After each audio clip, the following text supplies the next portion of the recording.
आखिर क्या कारण है कि जम्मू कश्मीर की जो मौजूदा रिजर्वेशन पॉलिसी है, कश्मीर के लीडर उसके खिलाफ हैं। और आपने देखा होगा कि पिछले काफी समय से इस रिजर्वेशन पॉलिसी को लेकर काफी ज्यादा विरोध प्रदर्शन हुआ और नेशनल कॉन्फ्रेंस के ही एमपी ने भी इसको लेकर विरोध प्रदर्शन किया।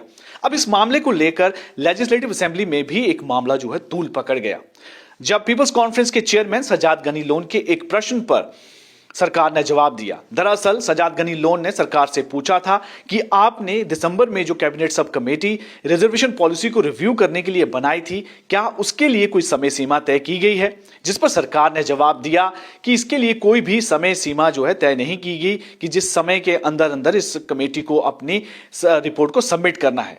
बस इस मामले के बाद सजाद गनी लोन ने भी अपनी काफी नाराजगी जताई और सजाद गनी लोन के साथ साथ नेशनल कॉन्फ्रेंस के एमपी आगा सैयद रोहिल्ला, जिन्होंने की इस रिजर्वेशन पॉलिसी को लेकर एक लंबी लड़ाई लड़ी और काफी विरोध प्रदर्शन भी किया था सरकार के खिलाफ, तो उन्होंने भी एक्स पर आकर कहा कि ये उन बच्चों के साथ विश्वासघात होगा। सीएम को इस पर स्पष्टीकरण देना चाहिए, लेकिन सीएम ने इस पर स्पष्टीकरण भी दिया। उन्होंने खुद कहा कि इसके लिए टाइम फ्रेम रखा गया है और 6 महीने का समय रखा गया है। दरअसल सकीना इट्टू ने जब इसके जवाब दिया तो उन्होंने इसमें जानकारी दी कि जो इनिशियल ऑर्डर था कैबिनेट सब कमेटी के कॉन्स्टिट्यूशन के दौरान, उसमें किसी भी समय सीमा का जिक्र नहीं किया गया था। लेकिन चीफ मिनिस्टर ने कहा कि 6 महीने का समय जो है इस कैबिनेट सब कमेटी को दिया गया है कि रिजर्वेशन पॉलिसी को रिव्यू किया जाए और जो ग्रीवियंसेस हैं इसको लेकर जो रिपोर्ट है कैबिनेट सब कमेटी 6 महीने में सबमिट करेगी।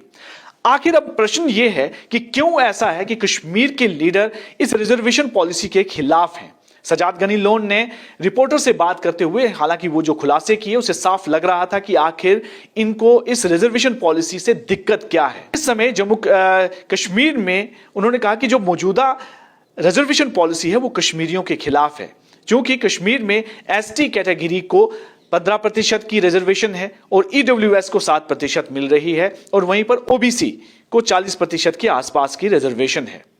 और कश्मीर में चूंकि शेड्यूल कास्ट कैटेगरी नहीं होती है और उसका पूरा फायदा जम्मू संभाग को मिलता है और वहीं पर एएलसी का भी पूरा फायदा जम्मू संभाग के लोगों को मिलता है। बस इसी को लेकर कश्मीर के लीडर्स को इसको लेकर दिक्कत है। उन्होंने कहा कि इसमें कश्मीरी जो बच्चे हैं उनको इससे नुकसान हो रहा है।